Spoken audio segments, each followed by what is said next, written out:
आज मार्केट में बहुत तगड़ी बिकॉल आती हुई दिखाई दी और उसका अगर पूछे सर रीजन क्या है तो एक और एक ही रीजन है, वो है यूएस मार्केट। देखो यस्टरडे यूएस मार्केट 550 पॉइंट गिरा था, ठीक है। और अगर आप डाउ फ्यूचर्स को देखें, ठीक है, तो आज भी वो 400 पॉइंट नीचे है। मैंने आपको पहले ही बताया था कि अगर डाउ जोन्स ने इंपॉर्टेंट लेवल तोड़ना स्टार्ट किया तो फिर हमारा मार्केट भी रिएक्शन कर सकता है, और वो ऐसा ही होता हुआ दिखाई दिया, ठीक है। हमारा मार्केट ब्रेकआउट मोड पे था लेकिन यूएस मार्केट गिरा और उसकी वजह से small cap, mid cap, Nifty ये सब क्रैश होते हुए दिखाई दिए, ठीक है। स्पेशली आप देखोगे स्मॉल कैप, देखो काफी तगड़ा फॉल हुआ। स्मॉल कैप तो मिड कैप से भी ज्यादा फॉल होता हुआ दिखाई दिया। और मिड कैप ने पिछले काफी अच्छा परफॉर्म किया है, लेकिन स्मॉल कैप ने बिल्कुल भी परफॉर्म नहीं किया है, पूरा इंडेक्स ने परफॉर्म नहीं किया, ठीक है। तो बहुत सारे लोग मुझे सर पूछते रहते कि सर मेरा स्टॉक भाग नहीं रहा है, सर अच्छे रिजल्ट है क्यों नहीं भाग रहा है। भाई नहीं भाग रहा है ना, पता है क्यों? क्योंकि स्टॉक में आप देखोगे पूरा इंडेक्स में मोमेंटम नहीं है। और देखो इंडेक्स क्या होता है, 100 कंपनी के मिला के इंडेक्स होती है। अगर स्मॉल कैप की 100 कंपनी मिला के जरा सा भी हिल नहीं पा रही है, ठीक है, तो आप ये समझो कि इसमें इसमें मीनिंग ये हो जाता है कि भाई स्टॉक में मोमेंटम ही नहीं है, ठीक है, ब्रेकआउट फेल हो जाते हैं। और ये होता है जब मार्केट में पैनिक होता है, बड़े प्लेयर इंटरेस्टेड नहीं होते। ये बात आपको ध्यान में रखनी चाहिए।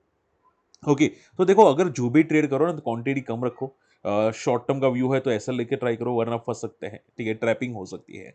ओके। और आज मार्केट में काफी तगड़ी वीक वाली थी स्पेशली। आप पूछे देखो सर क्या पैनिक और हो सकता है, मैं आप सिंपल कर देता हूँ, ठीक है, बहुत सिंपल कर देता हूँ। देखो मार्केट में इतना तगड़ा पैनिक नहीं है, ठीक है। अगर फेड ने पॉलिसी बढ़ाई, रेट हाइक किए, तो एक पैनिक आएगा, बाकी पैनिक नहीं आएगा, ठीक है। बस उतना याद रखेगा। देखो मैं आपको एक एक्सेप्शनल केस बता रहा हूं, यानी कि वर्स्ट सिनारियो अगर ऐसा हुआ तो, ठीक है, बाकी पॉसिबल अभी के लिए नहीं है, ठीक है। अगर अब अभी के लिए सिर्फ इतना समझो कि ज्यादा से ज्यादा मार्केट कंसोलिडेट करेगा, वापस रिकवर कर जाएगा।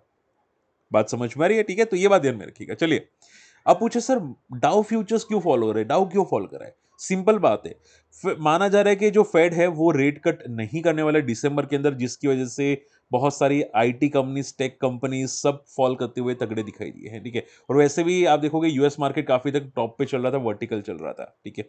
डाउ जोन्स लाइफ हाई पे लाइफ हाई क्रिएट करता हुआ दिखाई दिया था। आप देखो सी, हमारा मार्केट तो साइडवेज था लेकिन डाउ जोन्स लाइफ हाई पे लाइफ हाई था, तो उसकी वजह से वहां पे एक तगड़ी प्रॉफिट बुकिंग आती हुई दिखाई दी, ठीक है। बट हमारा मार्केट रिएक्शन डेफिनेटली दिया थोड़ा बहुत। ओके, सो ज्यादा पैनिक की जरूरत नहीं, क्योंकि हमारा मार्केट ने ज्यादा लाइफ हाइक क्रिएट नहीं किया है। ओके, सो हमारा मार्केट अब थोड़ा पॉजिटिव रहेगा, डाउ जोन्स थोड़ा वीक रहेगा। अब देखो सबसे पहले बात आ जाती है फिजिक्स वाला की। आज बहुत बम्पर लिस्टिंग हुई। लिस्टिंग का अनुमान कितना था? 2-3%। उसके बाद लिस्टिंग का अनुमान आया जब लिस्ट होने वाला था 12%, और लिस्ट हुआ 33%, जाता हुआ दिखाई दिया 44%। सो एक दिन में 50% मोमेंटम करता हुआ दिखाई दिया अप्रोक्सीमेटली। ओके, तो पॉइंट ये आ जाता है कि सर इतना मोमेंटम क्यों आया, कुछ समझ में नहीं आया। आपने तो बोला था लिस्टिंग अच्छे नहीं होंगे, कंपनी लॉस मेकिंग थी, बैंकरप्ट होने वाला था। ओके, ध्यान से सुनो। ये जो लिस्टिंग हुआ था वो सभी के अनुमान से ज्यादा एक्सेप्शनल लिस्टिंग हुआ, मैं नहीं बोल रहा था, सभी बोल रहे थे। और देखो मैं सभी को फॉलो नहीं करता, ऐसा नहीं कि भाई मैं मतलब एक शीप हूं, ठीक है, जो जो भागते उसके पीछे पीछे जाता हूं, नहीं, मैं ऐसा नहीं करता, ठीक है। मैं बहुत सोच समझ के देखता हूं, उसके बाद बोलता हूं कि भाई हाँ इसमें लिस्टिंग इन काफी रिस्की हो सकता है, ठीक है। तो इसमें ऐसा हुआ था, देखो यहाँ पे समझो, चांसेस यही दिखाई दे रहे हैं कि किसी बड़े प्लेयर्स ने तगड़ी एंट्री करने की कोशिश की, ठीक है। वो भी क्यूआईबी के अलावा बाद में भी बोलते हैं ना प्री ओपनिंग में भी काफी लोग एंट्री करते हैं बड़े प्लेयर्स, ठीक है, उनके लिए प्री विंडो ओपन होती है। वहां पे शायद कोई बड़ा प्लेयर एंटर हुआ होगा, उसकी वजह से इसका ग्री मार्केट काफी हद तक लिस्टिंग पे 9:45 बजे, ठीक है, वो बढ़ता हुआ दिखाई दिया, 12 से 33% आता हुआ दिखाई दिया, और लिस्टिंग के बाद भी आपको पॉजिटिव मोमेंटम करता हुआ दिखाई दिया, ठीक है। तो रीजन एक ही है जो मैंने आपको बता दिया। यहाँ पे ऐसा लग रहा है किसी बड़े प्लेयर्स की एंट्री होती हुई दिखाई दी है, 9:45 से लेके 10 बजे के बीच में किसी की बड़े प्लेयर की एंट्री होती हुई दिखाई दी। बाकी कोई चांसेस थे ही नहीं। बाकी अनुमान तो यही था कि ज्यादा से ज्यादा 13% का लिस्टिंग इन आपको जरूर दिखाई दे सकता है। स्टिल स्टिल यहाँ पे पूछ रहे कि सर अभी क्या हो सकते हैं, तो देखो कहना मुश्किल है। आपको अगर रखना है रख सकते हैं, नहीं रखना है नहीं रख सकते हैं, ठीक है। आप ये समझो ये अनएक्सपेक्टेड था। हर कंपनी ऐसा नहीं कर रही, ठीक है। अगर मुझे किसी ने कमेंट किया था कि सर आपकी वजह से मैंने अप्लाई नहीं किया, अब सोचो अगर मान लो ये नेगेटिव लिस्टिंग होता तो आप क्या करते? नेगेटिव 20% की लिस्टिंग होता तो क्या बोलते? तो किसी को गाली देते क्या? ठीक है। और आप देखोगे यहाँ पे इसका भी, आप देखोगे यहाँ पे ऐसी ग्रे मार्केट 0% है। आपने अगर ये ट्राई किया तो इसको कल देख लेना कि कितने पे लिस्ट होता है, ठीक है। एमवी जो कंपनी है 200 के भाव पे आपको दिखाई दे रही थी, आज अगर मान लो कि देखते हैं कितने पे लिस्ट हुआ, 219 पे आपको यहाँ पे दिखाई दे रहा है, 207 पे आता हुआ दिखाई दिया। ठीक है, तो सी यहाँ पे देखो 219 207 तक जाता हुआ दिखाई दिया, तो इसमें भी लिस्टिंग नेगेटिव ही होती हुई दिखाई दी थी। ठीक है, तो पॉइंट क्या आ जाता है, हर बार हर कंपनी पॉजिटिव लिस्ट नहीं होती। ठीक है, इसके अलावा एक और रीजन हो सकता है लिस्टिंग का, फिजिक्स वाला का, कि भाई ये भी एक टाइप की स्टार्टअप कंपनीज है, लाइक ओला, स्विगी, जोमेटो, उबर।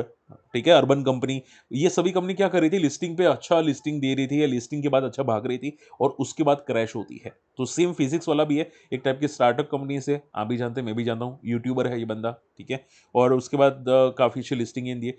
तो जनरली ये साइकोलॉजी हो सकती है कि भाई लिस्टिंग ने इसने इसी की वजह से अच्छे दिए हैं। ठीक है, बट बाय केयरफुल है ना, टोटली मैं तो यही बोलूंगा केयरफुल है ना। ठीक है, अब पूछे सर क्या ये इसमें आगे और मोमेंटम आ सकती है, कहना डेफिनेटली बहुत मुश्किल है। ठीक है, बड़े बड़े प्लेयर्स तो क्लियर कट यही बोल रहे कि भाई कॉशियस रहना। ठीक है, ये मार्केट बहुत खराब है और आगे जाके कंपनी को प्रॉब्लम डेफिनेटली आ सकती है। ठीक है, देखो बाकी आप पे डिपेंड करते हैं, लोग तो आर पावर को भी रिस्की बोल रहे थे, रिलायंस पावर, रिलायंस कम्युनिकेशन, 1 रुपए पे, 2 रुपए पे। ठीक है, वो लोग ट्रेड करते हैं, वो लोग रिस्क ले सकते हैं। ठीक है, लेकिन उसमें रिस्क टू रिवॉर्ड रेशियो भी होता है कि भाई अगर डीलिस्ट हो गया तो, और अगर डीलिस्ट नहीं हुआ 50 पे चला गया तो, जैसे आर पावर चला गया था। ठीक है, तो हर एक पे देखो रिस्क कैपेसिटी होती है, मेरी कैपेसिटी नहीं है, रिस्क कैपेसिटी आपकी है। अगर आपको ट्राई करना है कर सकते हैं, मैं ना नहीं बोलूंगा किसी को। ठीक है, आई होप ये बात क्लियर हो चुका है। तो फिजिक्स वाला में ये अनएक्सपेक्टेड लिस्टिंग थी, किसी बड़े प्लेस की एंट्री है, किसकी है वो मैं आपको बाद में बता दूंगा, अगर कोई मुझे इन्फॉर्मेशन मिली तो मैं आपको अपडेट कर दूंगा। ठीक है, केन्स टेक्नोलॉजीज की अगर बात करने जैसी 6% फॉल हुआ, इसमें भी एक रीजन है कि यहाँ पे कुछ 11.6 मिलियन शेयर्स एक्स्ट्रा ट्रेड होते हुए दिखाई दिए। ठीक है, लॉकिंग पीरियड खत्म होता हुआ दिखाई दिया। अब ये लॉकिंग पीरियड क्या था, मैंने बहुत चेक किया, मुझे नहीं पता चला कि भाई क्या लॉकिंग पीरियड एग्जैक्टली था। ठीक है, बट ये लॉकिंग पीरियड खत्म होता हुआ दिखाई दिया, जिसकी वजह से ये क्रैश होता हुआ दिखाई दिया। तो इसमें भी कोई नेगेटिव न्यूज नहीं है, कंपनी ने काफी अच्छे स्टेटमेंट्स दिए अभी रिसेंटली। आज भी कंपनी ने स्टेटमेंट्स दिए कि कंपनी की ऑर्डर बुक बहुत स्ट्रांग है, EBITDA ग्रोथ बहुत आगे तेजी से बढ़ सकता है।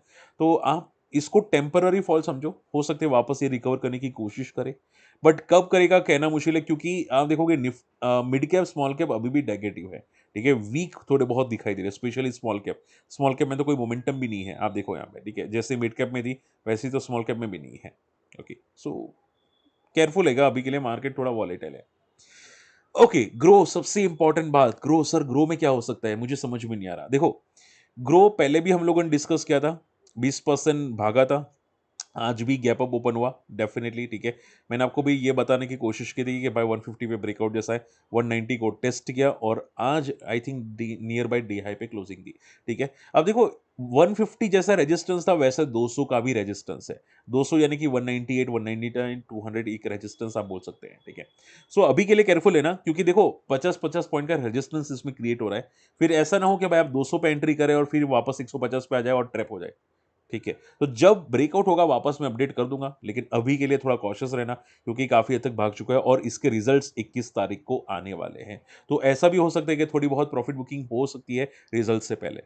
ओके, लास्ट पॉइंट ध्यान से सुनो, ग्रो में एक इंपॉर्टेंट पॉइंट है।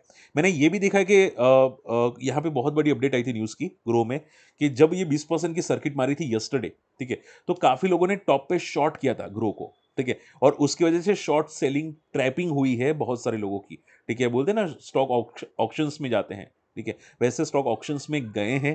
ठीक है, बहुत सारे लोगों के, इसकी वजह से आज थोड़ी शॉर्ट कवरिंग ज्यादा हुई। ओके, और डे हाई पे क्लोज होता हुआ दिखाई दिया, तो आप ये समझो ये स्टॉक कुछ ऑक्शंस में गए हैं। ओके, सो अभी के लिए केयरफुल है ना, क्योंकि अब इसमें ऑलमोस्ट एक रेजिस्टेंस के नियर ही है, 194, थोड़ा रेजिस्टेंस के नियर ही है। ठीक है, तो अब इसका ऑलमोस्ट मूव हो चुका है, और मैंने जब से डिस्कस किया था उसके बाद ये ऑलरेडी 25% तो भाग चुका है, एंड लिस्टिंग के बाद भी ये भाग चुका है। और मैंने आपको पहले भी बताया था लिस्टिंग के बाद ये भागने की कोशिश कर सकता है। मैं खुद एंट्री करने वाला हूँ एज अ डिस्क्लेमर, तो मैंने खुद एंट्री की थी। ठीक है, और काफ़ी अच्छा प्रॉफिट होता, मैंने स्क्रीनशॉट भी शेयर किया था, अगर किसी को पता हो तो। ओके, चलिए, सो बी केयरफुल अभी ग्रो के अंदर। ओके, पेटीएम, एंड देखो अगर आप फ्री टेलीग्राम में नहीं है, जाके ज्वाइन कीजिएगा, सर्च करना स्टॉक मार्केट फंडा, माई स्टॉक मार्केट फंडा। मैं यहाँ पे इंपॉर्टेंट अपडेट्स रखता रहता हूँ, फिर ऐसा मत बोला कि जय सर आपने अपडेट नहीं रखा था। पेटीएम की बात करें, देखो इसमें भी बड़े प्लेयर्स की फंड सेलिंग हुई है। ठीक है, आज वो फंड सेलिंग के बाद फॉल करता हुआ दिखाई दिया। एंड ये भी अभी लाइफ हाई पे ट्रेड करा था, आई मीन टू से 52 एक हाई पे ट्रेड करा था। बट देखो अभी के लिए थोड़ा कॉशियस रहना, क्योंकि बहुत सारी कंपनीज 52 हाई पे ट्रेड करी है, लेकिन कुछ ब्लॉक डील्स हो जाती हैं, कभी मार्केट में प्रॉफिट बुकिंग आ जाती है, तो ये सभी भी वापस फॉल कर सकती है। तो थोड़ा थोड़ा अभी केयरफुल रहने की कोशिश करना, मार्केट सस्टेन नहीं कर रहा है तो भाई आप ट्रैप ना हो जाए कोई कोई कंपनी के अंदर। ठीक है, ओके। लास्ट लास्ट एक इंपॉर्टेंट न्यूज़ बची है जो मैं आपको बताना चाहूँगा, ध्यान से सुनो। जीएमआर एयरपोर्ट नंबर्स थोड़े से पॉजिटिव थे, ठीक है? लेकिन बड़े प्लेयर्स, अब यहाँ पे समझना ध्यान से, यहाँ पे बड़े प्लेयर्स काफ़ी ऑप्टिमिस्टिक हैं, ठीक है? ऑप्टिमिस्टिक यानी कि भाई इसमें बहुत तगड़ा फ्यूचर ग्रोथ हो सकता है। ब्लॉक डील इसमें ऑलरेडी होती हुई दिखाई दी है, यानी कि बड़े प्लेयर्स की कोई एंट्री होती हुई दिखाई दी है, जिसकी वजह से आज ही बंदा 100 के इंपॉर्टेंट रेजिस्टेंस को, बहुत अब तक का सबसे बड़ा रेजिस्टेंस ये बंदे का लाइफ हाई का रेजिस्टेंस इसने क्रॉस कर दिया है, ठीक है? जीएमआर, और आप सोचो लॉस मेकिंग कंपनी है, बुक वैल्यू नेगेटिव है, स्टिल 100 का लेवल तोड़ दिया है। पता है क्यों?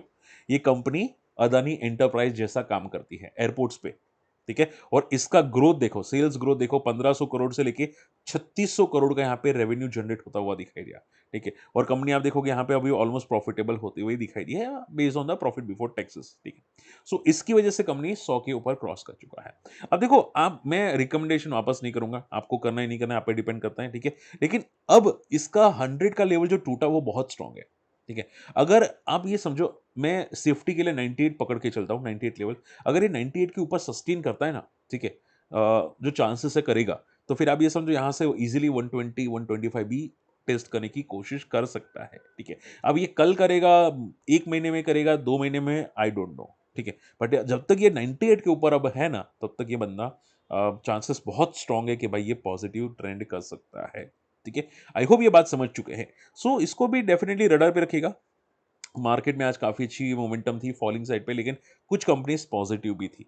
तो आप पूछे सर इसमें से किसको अभी रडार पे रखा जा सकता है, तो मैं बोलूँगा यहाँ पे जीएमआर एयरपोर्ट, इसको ही रडार पे अगर रखना है तो रख सकते हैं। बाकी फिजिक्स वाला में रिस्की है, पता नहीं कहाँ तक जाएगा। ग्रो में एक रेजिस्टेंस है, वो भी मैंने बता दिया है। कीन्स टेम्पररी फॉल हुआ है और पीटीएम भी टेम्पररी फॉल हुआ है, ठीक है? सो आई होप आज का वीडियो समझ में पसंद है, कोई डाउट है कमेंट कीजिएगा। और हाँ, मैं कल एक सेशन कर रहा हूँ, लाइव सेशन कम्युनिटी मेंबर्स के साथ। अगर आप इंटरेस्टेड है, अकाउंट ओपन कर सकते हैं। अकाउंट ओपनिंग की लिंक वीडियो के डिस्क्रिप्शन कमेंट्स में मिल जाएगी। मैं आपको सिखाने की कोशिश करूंगा बहुत सारी चीज़ें, ठीक है? तो अगर आप इंटरेस्टेड है, आ सकते हैं, ठीक है? चलिए, टेक केयर, बाय बाय।